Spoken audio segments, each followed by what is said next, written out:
Você sabia que Rogério Ceni nunca venceu Fernando Diniz? E esse é só um dos tabus que o rubro-negro tenta quebrar no jogo contra o São Paulo para passar de fase na Copa do Brasil. E no vídeo de hoje do canal do Nicola te dou todos os detalhes. Quero falar também sobre Vanderlei Luxemburgo, que está bravo com a diretoria do Palmeiras e garantiu ter tido propostas recentes de 3 clubes brasileiros. Vou te contar 2 deles. Tem informações importantes sobre a data da final da Libertadores, ela já está definida pela Conmebol. Vou te falar ainda sobre Chamusca no Fortaleza e novidades no Corinthians.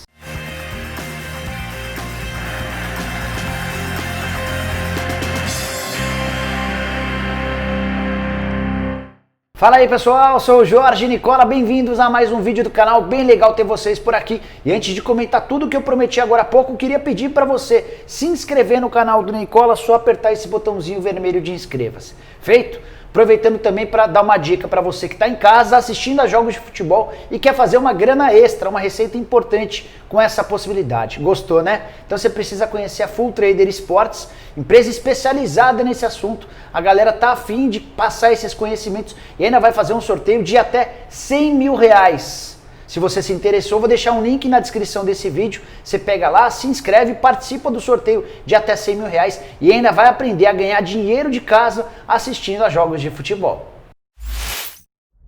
Bora começar o vídeo falando sobre o Corinthians com a informação a respeito de Gustavo Mantuan, meio atacante que chegou a ser titular do Corinthians recentemente. Ele passou na manhã dessa quarta-feira por uma cirurgia no joelho. Ele operou o ligamento cruzado anterior do joelho esquerdo. Período de recuperação de 6 a 8 meses, cirurgia correu bem, mas esse é o prazo, esse é o período normal. Terceira cirurgia do garoto de apenas 19 anos de idade, ele havia se machucado vestindo a camisa da Seleção Brasileira Sub-20 num amistoso contra o próprio Corinthians. A lesão se deu no dia 29 de outubro e o menino só volta para a próxima temporada. A grande preocupação do Corinthians agora é com o aspecto psicológico do Mantuan. O Timão nem vai cobrar da Seleção Brasileira nem da CBF um ressarcimento, promete pagar de forma integral o salário do garoto, mas tem a preocupação de como é que ele vai lidar com mais uma ausência prolongada, a terceira em 3 temporadas consecutivas. Somente daqui a 40 dias ele pode começar a trabalhar na parte de fisioterapia.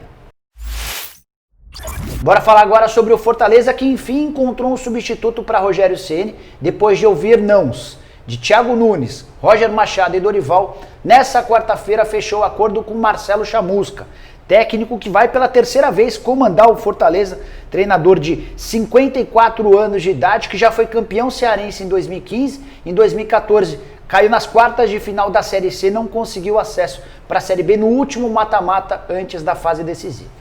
Chamusca estava trabalhando no Cuiabá, faz excelente trabalho.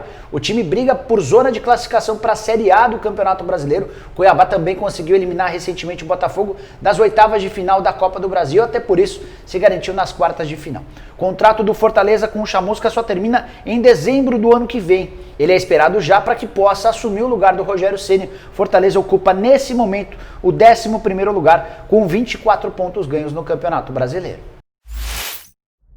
Bora falar agora sobre a final da Libertadores da América. Embora a Conmebol ainda não tenha oficializado, já há uma data escolhida, 30 de janeiro de 2021, e essa final passa a ser ainda mais importante porque vai acontecer no Maracanã, ou seja, é a chance de qualquer um dos 6 clubes brasileiros que seguem vivos no torneio de serem campeões no Brasil. O Flamengo ainda teria a oportunidade de jogar no seu próprio estádio. O Flamengo costuma utilizar o Maracanã como mandante.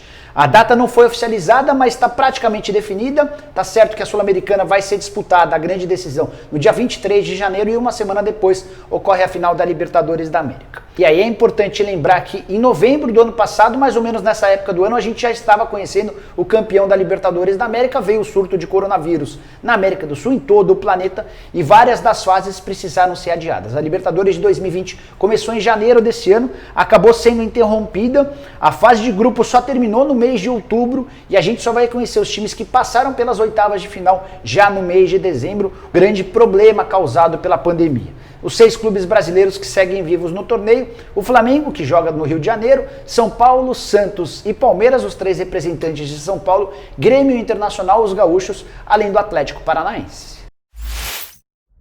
Bora repercutir agora a entrevista que Vanderlei Luxemburgo deu nessa terça-feira ao Sport TV, e ele mostrou muito ressentimento em relação especialmente aos dirigentes do Palmeiras. Foram pelo menos 2 momentos de ataque em relação aos palmeirenses.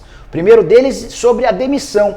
Ele chegou a assegurar que foi a demissão que mais surpreendeu a ele em toda a carreira. Disse que estava super seguro, que recebia boas referências do presidente Maurício Gagliotti e também do diretor executivo de futebol, o Anderson Barros. Até por isso, quando foi demitido depois da derrota por 3-2 pro Coritiba dentro de casa, ele acabou se surpreendendo.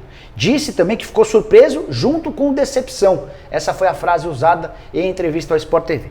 Pouco mais para frente, perguntaram a ele sobre o time, o que ele acha do time, e o Vanderlei Luxemburgo demonstrou chateação com alguns reforços que foram pedidos e não foram entregues pelo Anderson Barros. Ele tinha a intenção ou a percepção de que o Palmeiras teria mais capacidade para fazer investimentos. Não dá para dizer se é falta de agilidade do Anderson Barros ou falta de capacidade financeira do Palmeiras em relação às contratações. Ele chegou a citar o Daniel Munhoz, lateral direito, que pertencia ao Atlético Nacional e foi para o Genk, da Bélgica. Citou também o Kusevich, que acaba de ser contratado, o zagueiro. Falou do Pity Martinez, do Maximiliano Mesa, que é um meio atacante que está no futebol mexicano, entre outros jogadores. Ele completa com a seguinte frase, abre aspas, foram alguns nomes passados para eles, mas não conseguiram fazer, fecha aspas.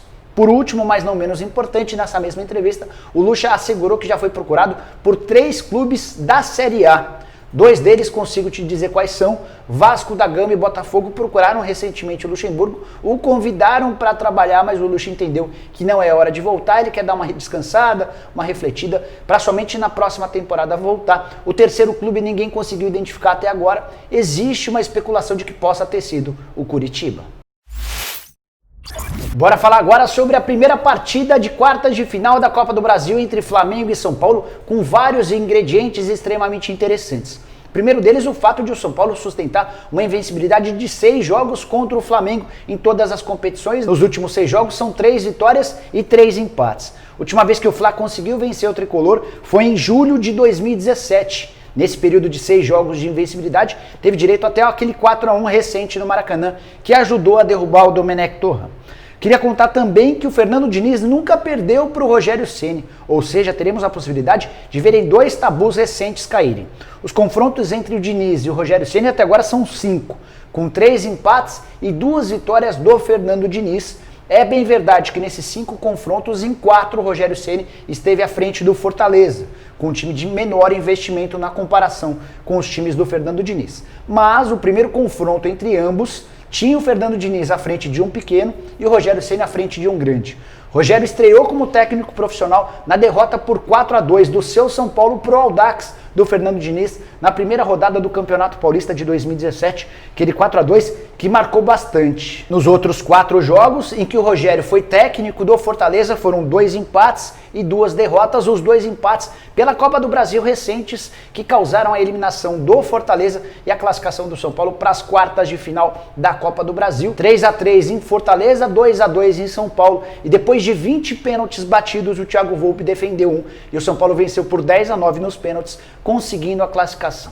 Para fechar, queria contar sobre os salários, contar um pouquinho de quanto ganha cada um dos treinadores. Rogério Ceni foi para o Flamengo para ganhar algo na casa dos R$800 mil por mês, mais do que 3 vezes na comparação com o salário de Fernando Diniz, que fatura no São Paulo R$250 mil mensais. O Diniz está entre os técnicos mais baratos do futebol brasileiro e outra curiosidade do contrato dele é que não há multa rescisória. Ele é registrado em carteira, se for demitido, tem direito a alguns benefícios, mas não tem, por exemplo, o pagamento de multa. Quando o Rogério caiu no São Paulo, faturou R$5 milhões de multa rescisória. Bora contar agora sobre os 5 jogos em que Fernando Diniz e Rogério Ceni se enfrentaram. Já falei sobre o 4-2 pro Audax em cima do São Paulo em 2017. Teve a vitória do São Paulo por 2-1 contra o Fortaleza no Brasileiro de 2019, mais uma vitória do São Paulo 1-0 contra o Fortaleza no Brasileiro de 2020 e os 2 empates mais recentes, ambos pela Copa do Brasil, 3-3 no Ceará e o 2-2 no Morumbi, ambos pela Copa do Brasil. Antes de fechar o vídeo, eu queria que você usasse o espaço para comentário para deixar seu palpite para o confronto entre São Paulo e Flamengo. Flamengo e São Paulo, jogo no Maracanã. Flamengo cheio de desfalques, mas com a novidade do Rogério Ceni, o São Paulo tentando se recuperar muito bem no Campeonato Brasileiro, mas passando dificuldades, especialmente por causa do seu sistema defensivo na Copa do Brasil. Se eu tivesse que apostar, apostaria numa vitória por 3-1 do Flamengo. Quero que você deixe seu palpite também. Bom, pessoal, eram essas as informações que eu queria dividir com vocês no vídeo de hoje do canal do Nicola. Espero que vocês tenham curtido o vídeo e deixem um like por aqui. Quem ainda não se inscreveu no canal do Nicola vai resolver esse problema agora mesmo. Só apertar esse botãozinho vermelho de inscreva-se. Queria lembrar que você também pode virar membro do canal do Nicola. Aqui embaixo tem um botão azul escrito Seja Membro. Clica nele, escolhe um dos 5 planos e passa a ter várias vantagens bem legais. Fechado? Nos vemos numa próxima. Tchau, tchau!